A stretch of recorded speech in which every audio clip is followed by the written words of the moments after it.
የጠፋው ሰዓት። ስለ ታማኝነት። አንድ ትምህርት ቤት ክፍል ውስጥ የአንድ ተማሪ ውድ ሰዓት ጠፋ።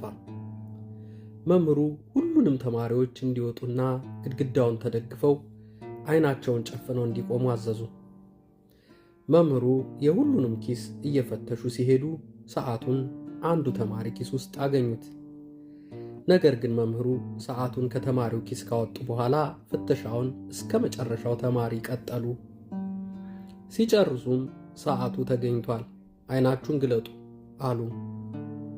መምህሩ ሰዓቱን ለባለቤቱ ሲመልሱለት ማን እንደሰረቀው ግን ለማንም አልተናገሩም።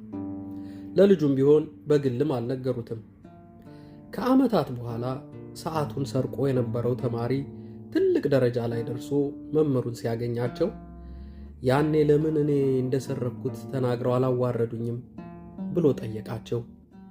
መምህሩም ልጄ ያኔ እኔም አይኔን ጨፍኜ ነበር የፈተሽኳችሁ፣ ስለዚህ እኔም ማን እንደሰረቀ አላውቅም አሉት።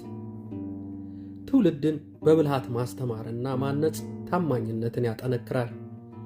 ስህተቱ ላይ በማተኮር ከመውቀስና ከማዋረድ ይልቅ ለውጡ ላይ በማተኮር ስነ ምግባር ማስተማር ትውልድን መቅረጽ ያስፈልጋል።